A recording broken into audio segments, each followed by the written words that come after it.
ठाणे महानगरपालिकेनं मेगा भरतीच्या पार्श्वभूमीवर सफाई कर्मचाऱ्यांच्या वारसांना नोकरीची संधी देण्याची मोहीम गतीनं सुरू केली आहे. गेल्या 6 महिन्यात 283 वारसांना कायम नोकरीवर नियुक्तीपत्र देण्यात आले. सुमारे 700 जणांची ही पद्धतीनं नियुक्ती होण्याची शक्यता आहे.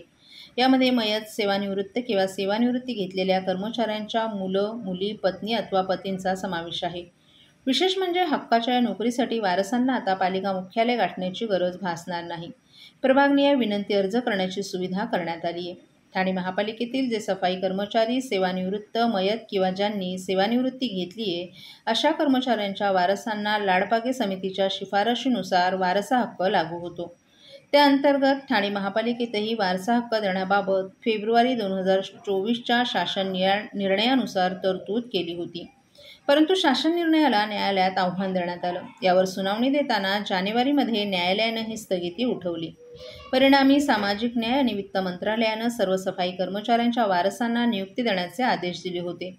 या आदेशाच्या अन्वये ठाणे महापालिकेतही वारसा हक्कानं नियुक्ती करण्यात येत आहे. ठाणे महापालिका आयुक्त सौरभ राव यांच्या मार्गदर्शनाखाली मोहीम राबवत कर्मचाऱ्यांच्या वारसांना हक्काची नोकरी देण्यात येत आहे. अनेक वर्षांपासूनचा हा बॅकलॉग भरून काढण्यात येत असल्यामुळे सुमारे 700 ते 800 नवीन सफाई कर्मचारी वारसा हक्कानं पालिकेच्या आस्थापनावर रुजू होणार आहेत. त्यापैकी आतापर्यंत सुमारे 283 वारसांना नियुक्तीपत्र देण्यात आले. मात्र उर्वरित वारसदार रोज पालिका मुख्यालयात अर्ज घेऊन कर्मचाऱ्यांचे वारस गर्दी करतायत. अर्ज पडताळणी, छाननी ही प्रक्रिया वेळखाऊ असल्यामुळे पाठपुराव्यासाठी या वारसांना खेटा माराव्या लागत आहेत. आधी वारसांना नियुक्तीसाठी थेट महापालिका मुख्यालयात अर्ज करावा लागत होता. मात्र आता ही प्रक्रिया प्रभाग समितीने कार्यालयातूनच करता येणार आहे. अर्ज, छाननी आणि पडताळणी प्रभाग स्तरावर पूर्ण होणार असून अंतिम मंजुरीसाठी फाईल मुख्यालयात पाठवली जाणार असल्याची माहिती उपायुक्त जीजी गोदेपुरे यांनी दिली आहे.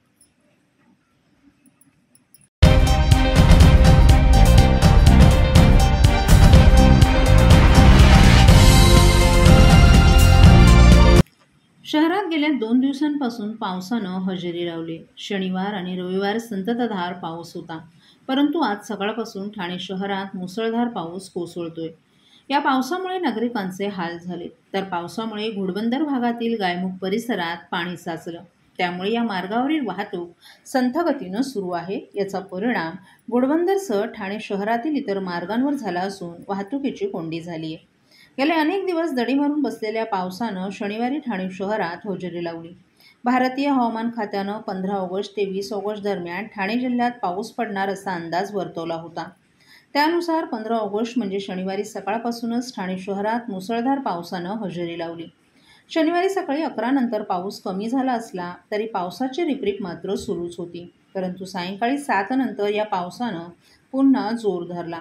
या पावसानं शहरातील अनेक सखल भागात पाणी साचलं होतं. ठाणे महापालिका आपत्ती व्यवस्थापन विभागाकडे असलेल्या नोंदणीनुसार शनिवारी रात्री 10:30 पर्यंत ठाणे शहरात 42.64 मिलीमीटर पाऊस झाला. तर या पावसाचा जोर रविवारी मध्यरात्री तसंच दिवसाही कायम होता. रविवार असल्यामुळे अनेकांनी बाहेर फिरायला जाण्याचं नियोजन आखलं होतं. या मुसळधार पावसामुळे मात्र अनेकांचा हिरमोड झाला. रविवारी दुपारनंतर पावसानं पुन्हा जोर धरला. तर आज सकाळपासून पुन्हा पावसानं जोर धरलाय. 3 दिवसाच्या सुट्टीनंतर अनेक जण आज कामाला जात होते. या पावसामुळे नोकरदार वर्गाचेही चांगलेच हाल झाले. त्यांना नोकरीच्या ठिकाणी पोहोचण्यास विलंब झाला. अनेक ठिकाणी पाणी साचल्याच्याही घटना घडल्या. तसंच वाहतूक कोंडीचीही समस्या निर्माण झाली. तर भाजी विक्रेते तसंच इतर फेरीवाले विक्रेते यांची देखील या पावसामुळे दैना उडाल्याचं दिसून आलं. ठाण्याच्या सखल भागात म्हणजेच वंदना एसटी डेपो परिसरात काही प्रमाणात पाणी साचलं होतं. त्याचा येणाऱ्या जाणाऱ्यांना त्रास होत होता. TMCच्या वतीनं या ठिकाणी पंप लावून पाणी काढण्यात येत होतं.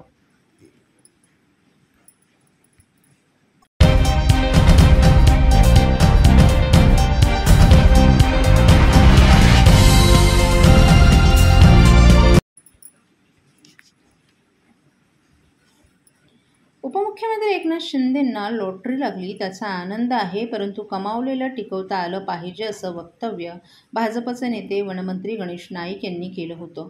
या वक्तव्यानंतर शिंदे गटाकडून गणेश नाईक यांच्यावर टीका केली जात आहे. शिंदे गटाचे खासदार नरेश म्हस्के यांनी थेट गणेश नाईक यांच्या वयाचा उल्लेख करत त्यांच्यावर टीका केली होती. त्यांचं वय झाल्यानं ते काय बोलतात त्यांचं त्यांना माहीत असं म्हस्के यांनी म्हटलं होतं. आता गणेश नाईक यांनीही नरेश म्हस्के यांना प्रत्युत्तर देत वयाचा आकडा काय असतो भविष्यात दाखवून देऊ असं सांगितलं. त्यामुळे नाईक विरुद्ध शिंदे गट असा नवा अंक ठाणे जिल्ह्यात सुरू झालाय. पालघर येथे 15 ऑगस्ट रोजी एका शासकीय कार्यक्रमात वनमंत्री गणेश नाईक संवाद साधत असताना त्यांनी उपमुख्यमंत्री एकनाथ शिंदे यांचं नाव घेऊन लॉटरी मिळाल्याचं वक्तव्य केलं होतं. प्रत्येकाचं नशीब असतं, लॉटरी लागते की नाही. एकनाथ शिंदेंना लॉटरी लागली त्याचा आनंद आहे, परंतु कमवलेलं टिकवता आलं पाहिजे असं माझं मत आहे. कसं कमवलं, किती कमवलं आणि कसं टिकवलं यावर जनसामान्यांची नजर असते असाही उल्लेख त्यांनी केला होता. वनमंत्री गणेश नाईक हे ठाण्यात एका कार्यक्रमात आले होते. यावेळी माध्यमांनी त्यांना विचारलं असता माणसाच्या वयाचा आकडा हे केवळ एक कारण असतं. जो कार्यक्षम असतो तो कायम दिसतो आणि भविष्यात ते दाखवून देऊ असंही नाईक यांनी सांगितलं. लॉटरी आता कोणाला लागली कोणाला लागली तो विषय आता नको. मात्र त्याच्यावर आता टीका करण्यात तुमचं वय झालेलं आहे. अरे आज आज आज आज हे बघा, मी एवढंच सांगतो की माणसाचं वयाचं नंबर हे फक्त वाहन असतो. जो कार्यक्षम असतो तो कायम दिसतो आणि भविष्य काळामध्ये दाखवून देऊ. आता शासकीय कर्मचारी असलेल्या आमच्या भगिनींनी जर त्या ठिकाणी बहिणीला देणारा जो भावाचा जो प्रेमाचा भाग आहे तो घेणं उचित नव्हतं, म्हणून त्या ती छाननी झालेली आहे. एरवी त्यांच्याविषयी त्या ज्याला अडचणीत येतील शासकीय भगिनी सुद्धा तरी त्यांच्या मदतीला आम्ही धावून जाऊ.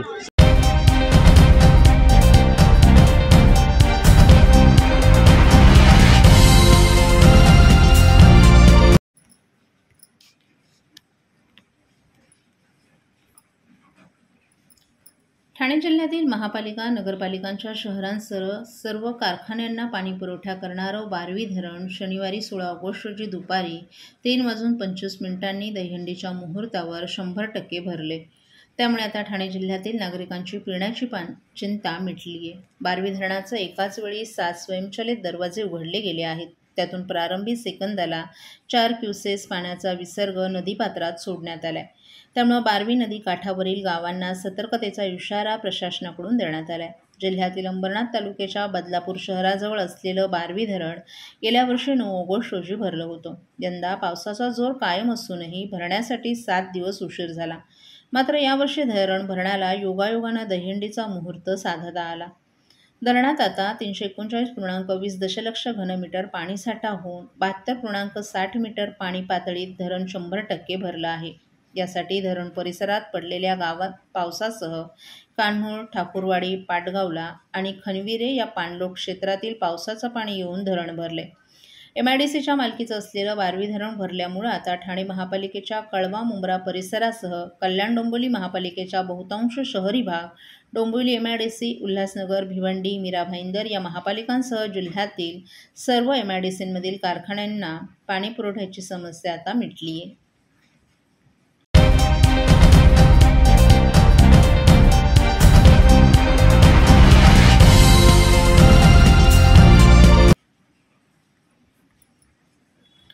ठाण्यातील 2,20,000 वाहनधारकांनी हाय सिक्युरिटी नंबर प्लेटसाठी ऑनलाईन अर्ज केले, परंतु अद्याप अनेक वाहनांवर हाय सिक्युरिटी नंबर प्लेट बसली नाही. ठाणे प्रादेशिक परिवहन कार्यालयाच्या अधिकृत संकेतस्थळावर सध्या अर्जाची झळाळी भरती पाहायला मिळते. तरीही नागरिकांनी 30 नोव्हेंबर 2025 पर्यंत ही प्लेट लावणं अत्यावश्यक असल्याचे कार्यालयानं आवाहन केले. बनावट नंबर प्लेटमुळे होणारे गुन्हे, चोरीची वाहनं, चुकीची ओळख आणि वाहतुकीशी संबंधित गुंतागुंत लक्षात घेता महाराष्ट्र शासनानं सर्व वाहनांवर हाय सिक्युरिटी नंबर प्लेट बसवणं अनिवार्य केले.